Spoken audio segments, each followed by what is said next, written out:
수제자를 자처하던 베드로가 한 번도 아니고 세 번씩이나 주님을 부인하고 저주한 사건입니다. 베드로에게는 천추의 한이 된 사건이죠. 정말 뼈아픈 사건인데 대체 어쩌다가 그랬을까요? 우선 경솔했기 때문에 그렇다고 합니다. 경솔했기 때문에 실패했다고 합니다. 주님이 잡히시던 날 저녁입니다. 제자들과 최후의 만찬을 드시며 떡과 잔으로 성찬식을 제정하시고 또 제자들의 발을 씻기시며 세족식을 마치신 다음에 제자들을 둘러보시며 이렇게 말씀하십니다. 이 마태복음 26장 31절을 보십시오. 오늘 밤에 너희가 다 나를 버리리라. 참 엄숙한 말씀입니다. 대단히 진지하고도 심각한 경고고 예고입니다. 그래서 다른 제자들은 감히 뭐라고 입을 떼지 못하는데 베드로를 보십시오. 대뜸 뭐라고 했습니까? 이 26장 33절을 보면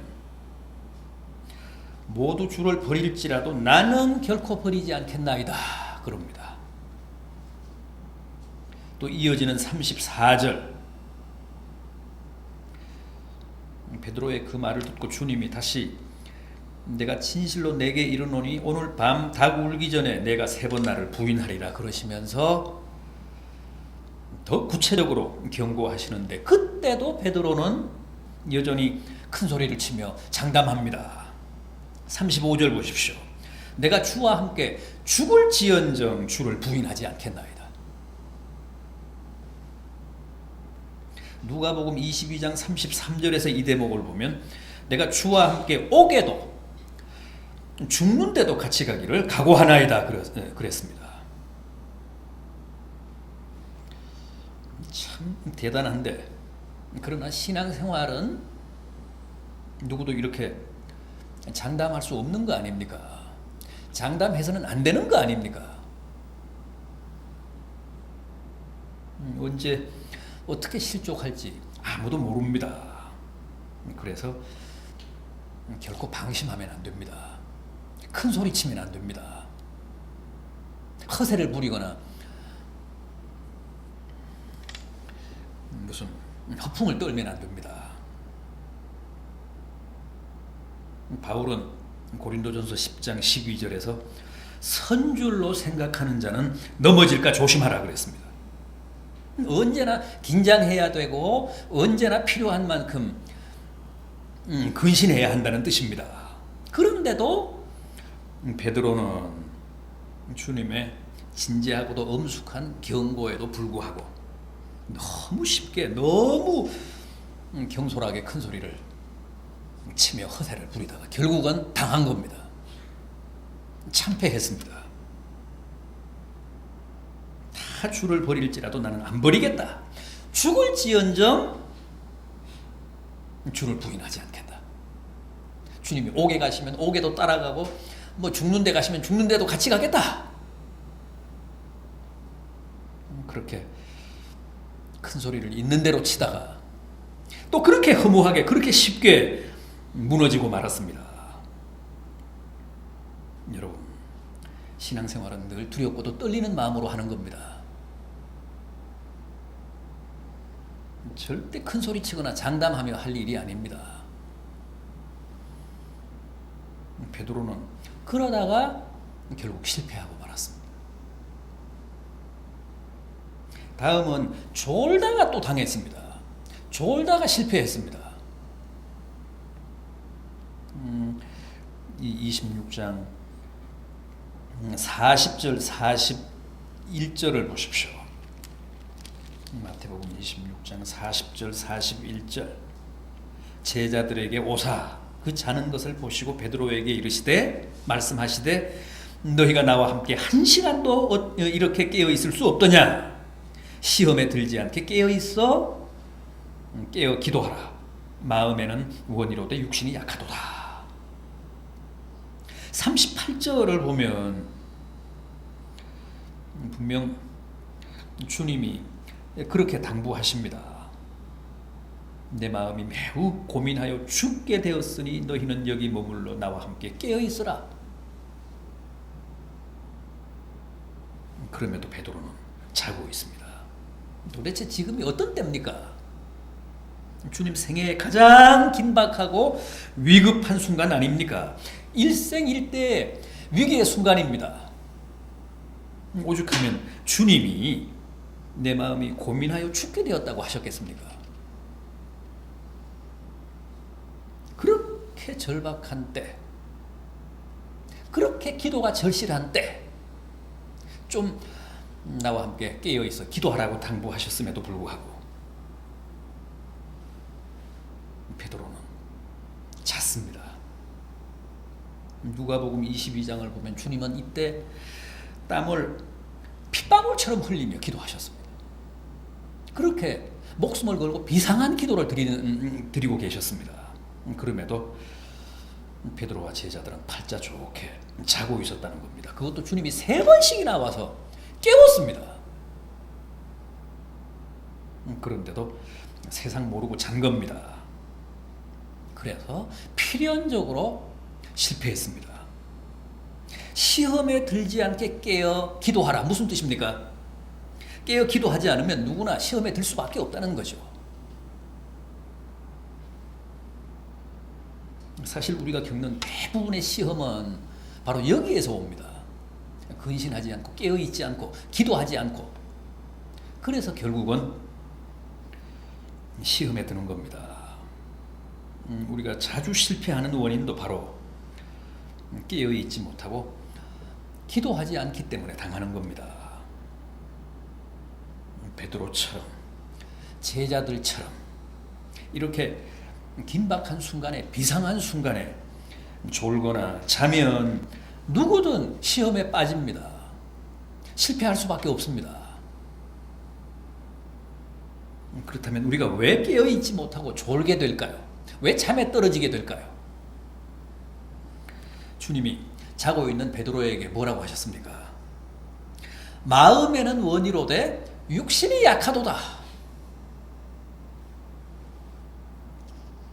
맞습니다. 사실 믿는 사람치고 깨어 있어야 하고 기도해야 한다는 사실을 모르는 사람은 없습니다. 그러나 그게 안 됩니다. 왜 그럴까요? 마음은 원이지만 육신이 약해서 그렇습니다. 알람 시계를 몇 개씩 맞춰놓고 자는데도 새벽이 되면 그걸 알뜰하게 다 끄고 다시 자잖아요. 그러면서 뭐라고 하죠? 주여, 마음은 원이지만 제 육신이 약합니다. 그래서 정말 깨어있기를 원하고 기도하기를 바란다면 평소 자신의 생활을 잘 관리해야 합니다. 밤늦도록 술 마시고 언제 새벽기도 나옵니까? 12시, 1시까지 TV 보고 무슨 컴퓨터 게임하고 채팅하고 어떻게 새벽에 일어날 수 있습니까? 우리는 다 육신을 가졌기 때문에 그렇게 생활하고는 새벽기도 할 수가 없습니다. 1시간이라도 먼저 잠에 들어야 되고 최대한 자제하고 절제하며 사셔야 육신의 약함을 이기고 깨어 기도할 수 있습니다. 사람은 다 똑같습니다. 유난히 새벽에 강한 사람은 없습니다. 새벽에는 다 헤맵니다. 약합니다. 누가 얼마나 1시간이라도 더 빨리 자느냐가 새벽 기도를 결정합니다. 여러분, 사도도 별 수 없지 않습니까? 천하의 베드로도 육신의 약함 앞에서는 어쩔 수가 없었습니다. 잠에 떨어졌고 무방비로 마귀에게 당했습니다. 부디 약한 육신을 평소에 잘 관리하십시오. 그래서 깨어 조금이라도 더 기도하는 성도들 되시기를 바람하지 않습니다. 다음은 주님을 쫓되 멀찍이서 따라갔기 때문에 그렇습니다. 58절 상반절 보십시오. 이 26장 58절 상반절, 베드로가 멀찍이 예수를 따라 대제사장의 집 뜰에까지 가서, 이게 또한 피할 수 없는 실패의 원인이었습니다.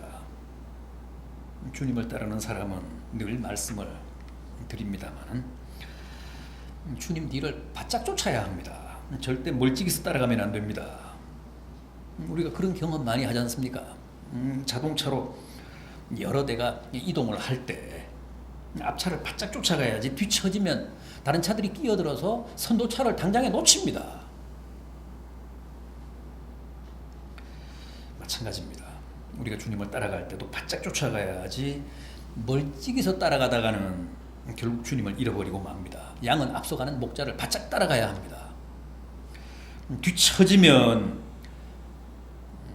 결국 목자를 놓치고 맙니다. 그래서 길 잃은 양이 됩니다.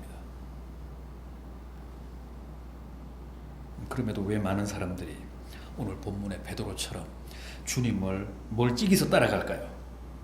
왜 주님과의 거리를 좁히지 않고 고의로 주님과의 거리에 안전거리를 둘까요? 여차하면 달아나려고 그럽니다. 베드로도 지금 그런 겁니다. 위험하다, 손해가 된다 싶으면 달아나기 위해서 안전거리를 두고 멀찍이서 따라가고 있습니다. 여러분, 주님을 쫓는 일에는 절대 안전거리가 필요하지 않습니다. 주님과의 거리는 최대한 가까우면 가까울수록 좋습니다. 주님은 밀착거리로 따라가야 합니다. 괜히 안전거리를 유지하다가는 실패하기 십상입니다. 그렇지 않습니까?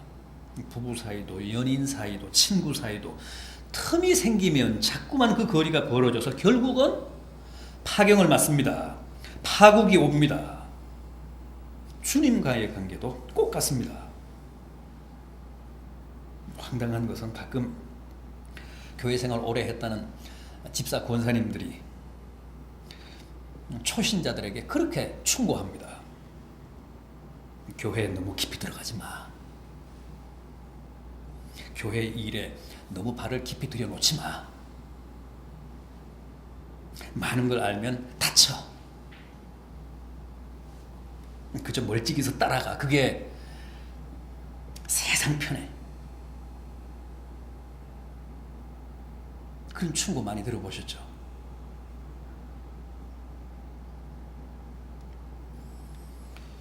약은 처신일지는 몰라도 절대 옳거나 바람직한 것은 아닙니다.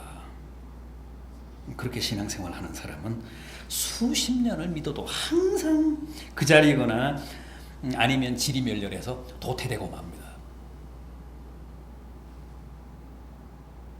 뜨겁지도 차갑지도 않은 미지근한 사람을 주님이 가장 역겨워하신다고 하지 않았습니까? 오죽하면 토해내겠다고 하셨겠습니까? 부디 멀찍이서 주님을 따르다 실패했던 베드로의 안전거리를 생각하시면서 좀 더 주님과의 거리를 당기십시오. 주님께로 밀착하십시오. 그래야 복된 삶이 되고 실패를 줄이는 신앙생활이 됩니다. 또 있습니다. 하인들과 함께 앉았다가 베드로는 결국 실패했습니다. 58절 하반절을 보십시오. 58절 하반절. 그 결말을 보려고 안에 들어가 하인들과 함께 앉았더니 베드로가 지금 강도를 잡듯이 주님을 붙잡아 와서 희롱하고 모욕하고 때리며 온갖 몹쓸 짓을 다 하고 있는 무리들 틈에 끼어 앉아 그들과 함께 숯불을 쬐고 있습니다. 한마디로 세상 사람들과 한 통속이 됐다는 겁니다. 여러분, 믿는 사람들은 앉고 서는 자리를 잘 구분해야 합니다. 시편 1편은 복 있는 사람은 악인의 꾀를 쫓지 아니하고 죄인의 길에 서지 아니하며 오만한 자의 자리에 함께 앉지 않는다고 했습니다. 그럼에도 베드로는 지금 그 악인들 틈에 오만한 자의 자리에 함께 앉아 그들과 함께 불을 쬐고 있습니다. 이게 틀린 겁니다. 이게 잘못된 겁니다. 성도란 거룩한 백성이라는 말이고, 거룩한 백성이란 곧 구별된 백성이라는 뜻입니다.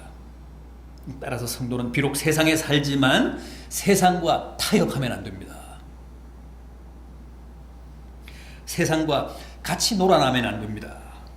구별된 삶을 살아야 합니다. 그래서 성도들의 삶은 참 역설적입니다. 세상에 살지만 세상에 속하지 않고, 세상에 살지만 세상 사람들과 타협하지 않고, 오히려 그들과는 별개의 삶을 사는, 구별된 삶을 사는 그런 족속들. 그게 그리스도인들의 정체성입니다. 그런데 지금 베드로는 세상 사람들과 함께 앉아서 그들과 같이 숯불을 쬐고 있습니다. 세상 문화에 동화가 됐다는 거죠. 우리는 언제나 우리의 현주소를 확인해 봐야 합니다. 지금 내가 주님 곁에 있는가 아니면 세상 사람들 곁에 있는가? 혹 세상 사람들과 함께 숯불을 쬐며 주님께는 가끔씩 곁눈질을 하고 있는 것은 아닌지 우리 자신을 확인해 봐야 합니다. 베드로 보십시오. 바로 그 자리, 그 하인들 틈에서 결국은 주님을 3번이나 부인하고 저주하지 않습니까?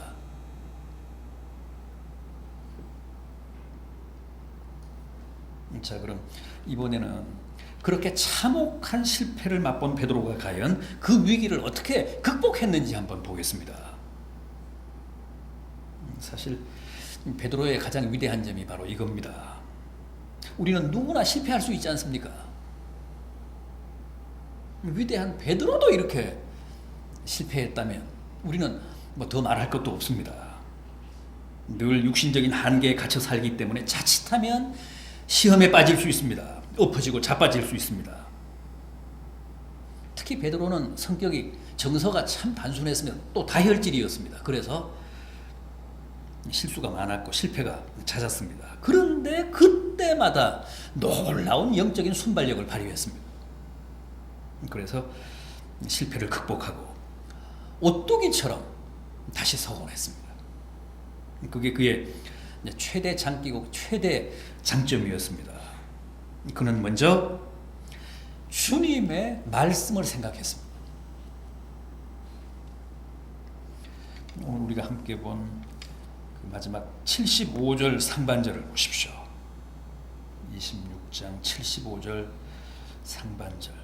이에 베드로가 예수의 말씀에 닭 울기 전에 내가 3번 나를 부인하리라 하심이 생각나서 그랬습니다.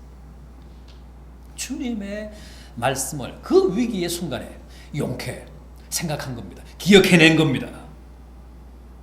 여러분, 언제나 주님의 말씀을 생각하는 사람, 주님의 말씀을 기억하는 사람은 망하지 않습니다. 깊은 나락으로 떨어졌던 베드로가 보십시오. 닭소리를 듣는 순간에 주님이 하신 말씀을 생각해냈습니다. 그러자 번쩍 제정신이 든 겁니다. 보십시오.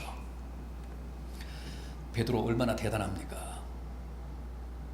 우리는 설교를 듣고도 못 깨닫는데 베드로는 미물의 닭소리를 듣고도 주님의 말씀을 기억해냈습니다.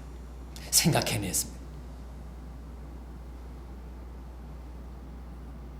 그래서 제정신을 차린 겁니다. 얼마나 대단합니까? 그래서 유럽에서는 교회 첨탑에 항상 그 장딱이 있습니다. 장딱 모형. 십자가는 없어도 장딱 모형은 있습니다. 십자가 그 당 모형을 같이 걸어놓는 데도 있고, 아예 십자가는 없고 당 모양만 있는 교회 첨탑도 많습니다.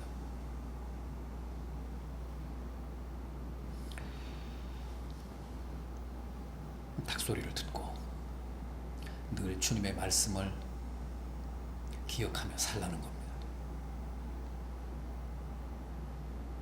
다음은 어떻게 했다고요? 75절 하반절 보십시오.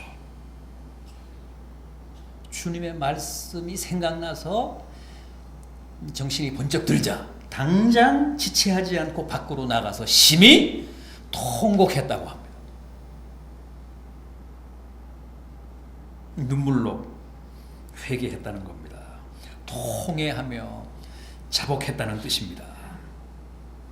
사실 주님을 3번이나 부인하며 저주한 베드로나 은 30에 주님을 판 가룟 유다나 주님을 배반했다는 점에서는 큰 차이가 없습니다. 그럼에도 베드로와 가룟 유다 사이에 서로 건널 수 없는 큰 차이는 존재하죠. 그게 뭡니까? 베드로는 주님의 말씀을 생각하며 당장 밖으로 나가 통곡하면서 회개한 반면에 가룟 유다는 양심의 가책을 느끼면서도 끝까지 회개하지 않고 자살했다는 겁니다. 바로 그 차이입니다. 그게 베드로와 가룟 유다의 근본적인 차이입니다. 똑같이 실패했는데 한 사람은 회개했고 한 사람은 자살했습니다.